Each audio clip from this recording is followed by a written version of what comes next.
Welcome to another edition of the Hot Seat, the MSP Hot Seat. With me, we've got Maitjian Welke, owner of CMIT Solutions out of Southwest Silicon Valley. Welcome to the Hot Seat. Thank you. Thank you, Matt, for having me today. Absolutely. So we'll jump right into things. So what was one of your first jobs and maybe a lesson that still applies today? Gosh, it's been a long time. But my first job was I was a software engineer at a smaller software company in Austin, Texas. And in your first job, you just learn a lot. You learn everything that you could. And one of the things that over the years that helped me is that I like to learn quickly on new technology tools that will make my job easier and make my job be more efficient. So over the years, I don't really let learning new tools as a hurdle at all. It's just a tool, kind of means to get my job done better. And that still helped me even today.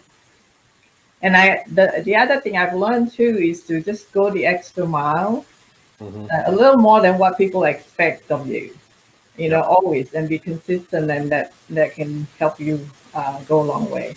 Yeah, always exceeding expectations, or at least striving to do that. Yes, and sometimes it's just the little things that you do, right? Yep. Yeah, no, I'm a big believer in that. So I mean, you've been in technology, it sounds like, most of your career. You ultimately decided to go down the franchise model through CMIT Solutions. I guess what made that the best choice for you at the time? Yes, when my husband, who's my business partner, Todd Welke, and I started thinking about venturing into entrepreneurship, we both were software engineers, so we really didn't have a lot of business background. And after a lot of researching and talking to a lot of people, we decided that this is the best way for us to kind of kickstart building a company, because the franchise provided a lot of the necessary tools to kind of get your business, your company going. And we found CMIT in 2008 and met with the founder, whom I really respect, and she has such a wonderful belief system, value system for the whole franchise that so we were really excited that we met them. And then now we ended up with a whole family after 10 years, a family of entrepreneurs team, very successful entrepreneurs team as like a business family. Yeah, and it's great because they bring in a lot of thought leadership from different areas, including vendor relationships. And I mean, I miss going to the CMIT annual event, of course. Yeah. but hopefully maybe next year we'll be able to do that. Absolutely. Yeah. And speaking of your husband, so you guys are co-owners, and I just thought this be an opportunity. Any advice for people who are starting off working together? I was reading some articles that you guys had featured on you. But yeah, any advice for anybody out there that's working with their significant other? I would say it's not for everybody. And we just didn't even think too much about it. We just decided to jump into it.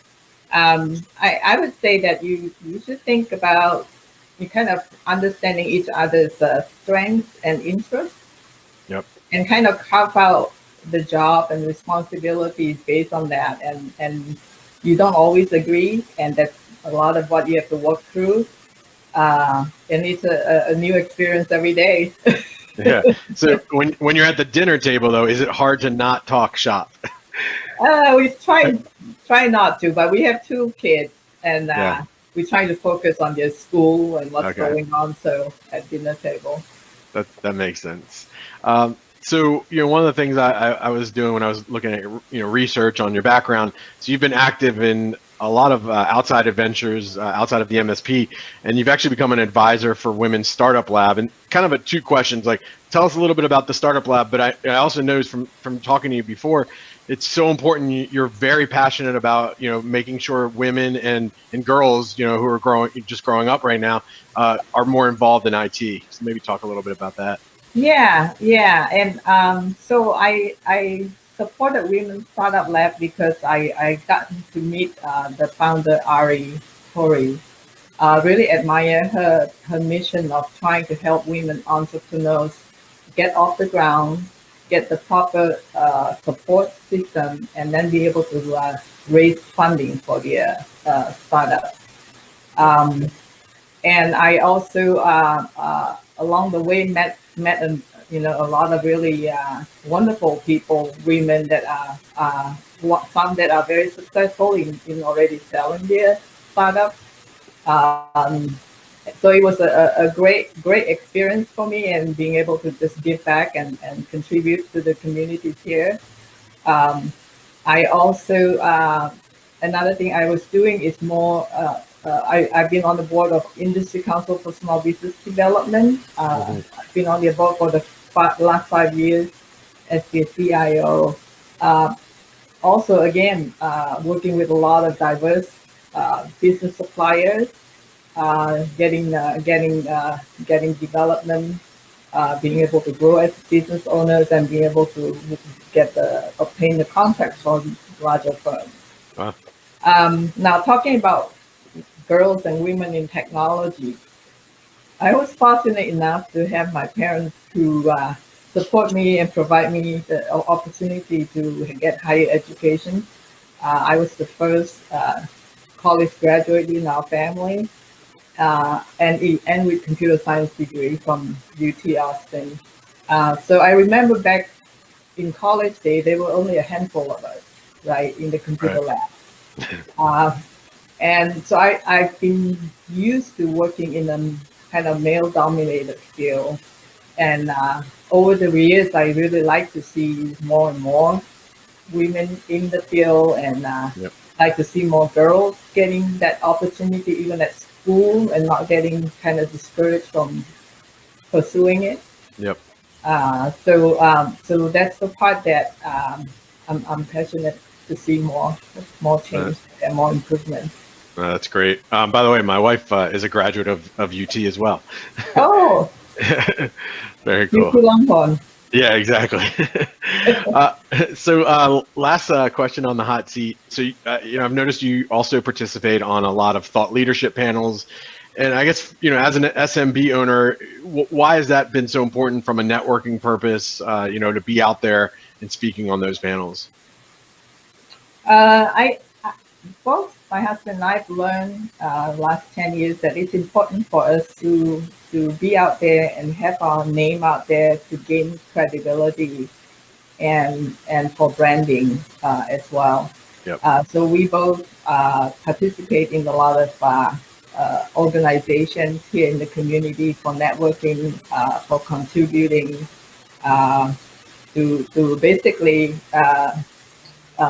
get more network, right? Yep. And through in the SMB world, a lot of it is through relationship and trust.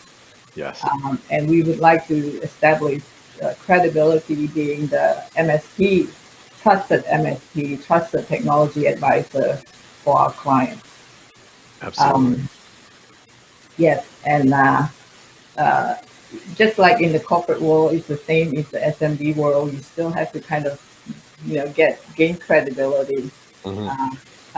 And we're passionate about bringing technology to our clients who may not have the resources or know how to be able to use them. So kind of bridging that gap is what we're excited about. I was on the cybersecurity panel at the cyber event hosted by City of San Jose, and met a number of suppliers that are still very early phase of trying to understand what that means for them. Especially if they work with the government, they need to be compliant with the NIST 800, 171, and CMMC. So a lot of them don't even know where to start, right? Yeah, no, that's why it's great to put yourself out there as a small business owner. So, well, Thank you so much for participating in the hot seat. I hope to see you in person sometime in Yes, 2021. But hopefully. yeah, but best of luck throughout the rest of Oh, this year. thank you.